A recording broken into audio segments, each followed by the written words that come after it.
روس میں خود مختاری کا دن بڑے جوش و جذبے کے ساتھ منایا جا رہا ہے۔ 12 جون 1990 کے بعد سے روس ہر سال یہ دن رشین ڈے کے نام سے مناتا ہے۔ اس بار یہ دن 30 سالہ خود مختاری کے طور پر منایا گیا۔ سوویت یونین خود مختار ملک کی حیثیت سے 70 سال تک دنیا کے نقشے پر موجود رہا، لیکن معاشی بحران نے اس کا شیرازہ بکھیر دیا۔ تفصیلات نمائندہ 92 نیوز شاہد گھمن کی رپورٹ میں جانیے۔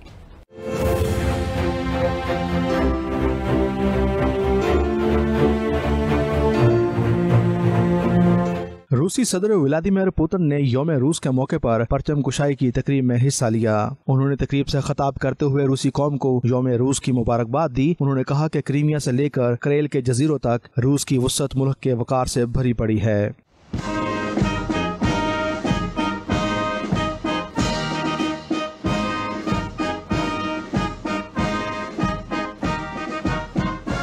1917 کے انقلاب کے بعد روس سوویت یونین کی حیثیت سے قائم رہا۔ 1985 اور 1990 کے دوران ملک اندرونی اور بیرونی ریشہ دیوانیوں کا شکار ہو گیا، جس کی وجہ سے 70 سال مغرب کی طرف سے لگائی گئی پابندیاں تھیں۔ دوسری طرف لوگ ملک کی بیوروکریسی اور غیر جمہوری طریقہ کار سے تنگ آ چکے تھے۔ اس وقت کے پارٹی کے سربراہ میخائیل گورباچوف نے ملکی نظام میں اصلاحات کرنے کی کوششیں کی، لیکن وہ ناکام رہے۔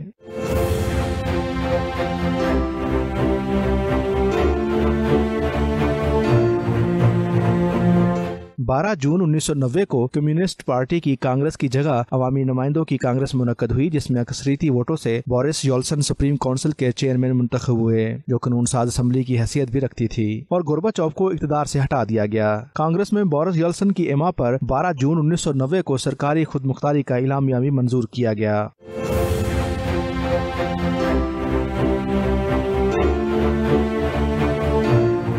اس اعلامیہ کا مقصد سوویت یونین کا خاتمہ تھا۔ اس وقت اس دن کو سرکاری خود مختاری اور آزادی کے دن کی حیثیت سے منایا جانے لگا، لیکن 25 دسمبر 1991 کو یونین سوویت سوشلسٹ ریپبلک کی جگہ فیڈریشن کا اعلان کر دیا گیا۔ 12 جون کو ملک کے سربراہ بورس یلسن کے ایک فیصلے کے مطابق خود مختاری کے دن کی جگہ اس دن کو روسی دن کی حیثیت دے دی گئی۔ آج یہ دن روسی لوگوں اور روس میں بسنے والی ساری قوموں کے لیے بڑی اہمیت کا حامل ہے۔ شاہد گھومن، 92 نیوز، ماسکو، روس۔